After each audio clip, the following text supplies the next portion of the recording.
নমস্কাৰ মুখ্যমন্ত্ৰী হিমন্ত বিশ্ব শৰ্মাই গৌৰৱ গগৈৰ পাকিস্তান লিংক সম্পৰ্কত এতিয়ালৈকে কি তথ্য দাঙি ধৰিলে তাৰ সম্পূৰ্ণ খবৰ সম্পূৰ্ণ তথ্য আজিৰ এই ভিডিঅ'টিৰ জৰিয়তে লাভ কৰিব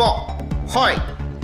আপুনি যদি চেনেলটোত প্ৰথমবাৰ আহিছে এনেবোৰ খবৰ নিতৌ পাই থাকিবলৈ আমাৰ এই চেনেলটো সাবস্ক্ৰাইব কৰিব লগতে আজিৰ ভিডিঅ'টিৰ কমেণ্টত নিশ্চয় জনাব আপুনি 2026ত কাক মুখ্যমন্ত্ৰী হিচাপে বিচাৰে গৌৰৱ গগৈ নে মুখ্যমন্ত্ৰী হিমন্ত বিশ্ব শৰ্মা বন্ধুসকল বলক আমি এটা কৈ জানো মুঠ 9টাকৈ গুৰুত্বপূৰ্ণ তথ্য ফাদিল কৰিছে মুখ্যমন্ত্ৰী হিমন্ত বিশ্ব শৰ্মাই এই 9টা তথ্য কি সবিশেষ আপোনালোকক জনাবলৈ যত্ন কৰিম তথ্য নম্বৰ 1 নম্বৰ তথ্যত মুখ্যমন্ত্ৰী হিমন্ত বিশ্ব শৰ্মাই কি তথ্য দাঙি ধৰিলে প্ৰথমতেই ভাৰতৰ বিৰুদ্ধে বৈৰী ৰাষ্ট্ৰৰ ষড়যন্ত্ৰ আলী তকিৰ শ্বেইখ কোন হয় বুলি প্ৰশ্ন তাৰ তলত তাৰ বিৱৰণ আছে পাকিস্তানৰ সামৰিক বাহিনী ISISৰ সৈতে ঘনিষ্ঠ সম্পৰ্ক থকা প্ৰভাৱশালী ব্যক্তি এই আলী তকিৰ শ্বেইখ লিড পাকিস্তানৰ মুৰব্বী ভাৰত বিৰোধী স্থিতি তেখেতৰ ভাৰত বিৰোধী স্থিতি কি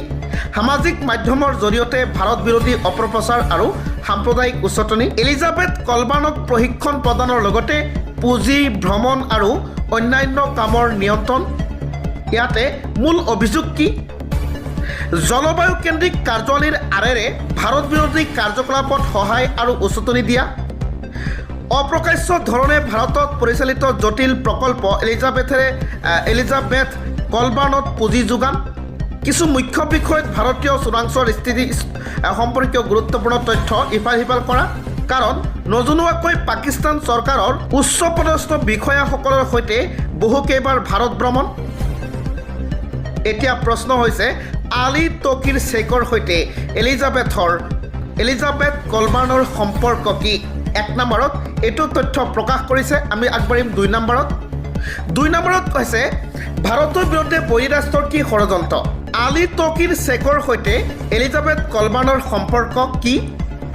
এইটো ফাদিল কৰিছে 2 নম্বৰ তথ্যৰ জৰিয়তে যে আলী তকিৰ শ্বেইখৰ সৈতে পাকিস্তানী সংস্থা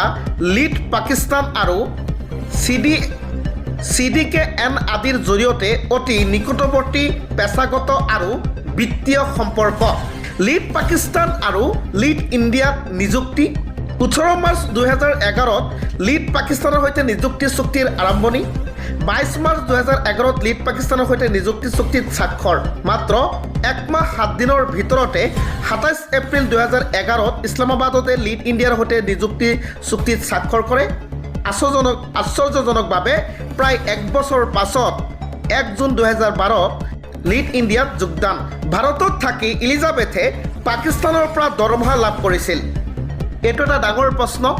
কেনেকৈ লাভ কৰিছিল এই দৰমহা এইটো 3 নম্বৰ তথ্যৰ জৰিয়তে প্ৰকাশ কৰিছে মুখ্যমন্ত্ৰী হিমন্ত বিশ্ব শৰ্মাই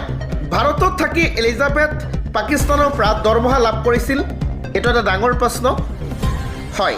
আলী তকিৰ শ্বেইখৰ সম্পূৰ্ণ হস্তক্ষেপ আৰু নিয়ন্ত্ৰণত কলবাৰ্নক লিডছ ইণ্ডিয়াত নিযুক্তি দিয়া হৈছিল লিড ইণ্ডিয়াত কৰ্মৰত হোৱা স্বত্তেও এলিজাবেথ লিড পাকিস্তানে পোনপটীয়াকৈ দৰমহা দিছিল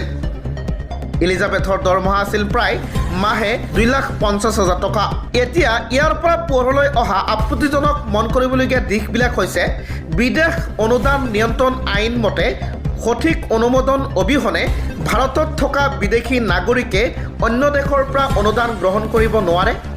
পাকিস্তানৰ পৰা পোনপটীয়াকৈ দৰমহা লৈ এলিজাবেথ ইয়াক ভংগ কৰিছে লিড ইণ্ডিয়াত থকা অৱস্থাত এলিজাবেথে লাভ কৰা দৰমহা লিড ইণ্ডিয়াৰ মুৰব্বী সঞ্চালকে লাভ কৰা দৰমহাৰ 500% বেছি আছিল আনকি 2 বছৰ বিত্তীয় প্ৰতিবেদন অনুসৰি লিড পাকিস্তান আদিৰ পৰা লাভ কৰা অনুদানেৰে লিড ইণ্ডিয়াৰ 91.27 লাখৰ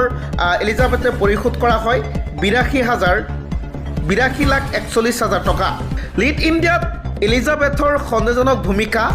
নামত চাকৰি কিন্তু আঁৰত কি চলিছে 1 নম্বৰ লিড ইণ্ডিয়াত কৰ্মৰত হোৱাৰ স্বত্তেও সংস্থাটিৰ ঊৰ্ধ্বতন কৰ্তৃপক্ষ এলিজাবেথৰ দৈনিক কাৰ্যকলাপৰ বিষয়ে সম্পূৰ্ণ অজ্ঞ আছিল এলিজাবেথ পাকিস্তানত থকা আলী তকিৰ শ্বেইখকে পোনপটীয়াকৈ নিজৰ প্ৰতিবেদন দাখিল কৰিছিল কলবাৰ্নৰ সকলো ধৰণৰ দৰমহা আৰু পুনৰ পৰিশোধ সম্পৰ্কীয় কাম আলী তকিৰ নিৰ্দেশ মৰ্মে হৈছিল লিড ইণ্ডিয়াৰ চাকৰিজীৱী হ'লেও প্ৰকৃত কাম আছিল কি যে পাকিস্তানৰ পৰা আলিউটকীৰ পৰিকল্পনাৰ মৰ্মে কাম কৰা ভাৰতৰ পলিচি মেকাৰ নাগৰিক সমাজৰ সৈতে উন্নত সম্পৰ্ক স্থাপন পোনপটীয়া বুলি উল্লেখিত IBৰ প্ৰতিবেদন পাকিস্তানলৈ প্ৰেৰণ য'ত সন্নিৱিষ্ট হৈ আছে ভাৰতৰ ইণ্টেলিজেন্স ব্যুৰোৰ বহু সংবেদনশীল তথ্য। এতিয়া প্ৰশ্ন হৈছে এলিজাবেথৰ ভাৰত পাকিস্তানৰ ভ্ৰমণটো বহু প্ৰশ্নবোধক। এই প্ৰশ্নবিলাকৰ উত্তৰ আপুনি 5 নম্বৰৰ পৰা লাভ কৰিব।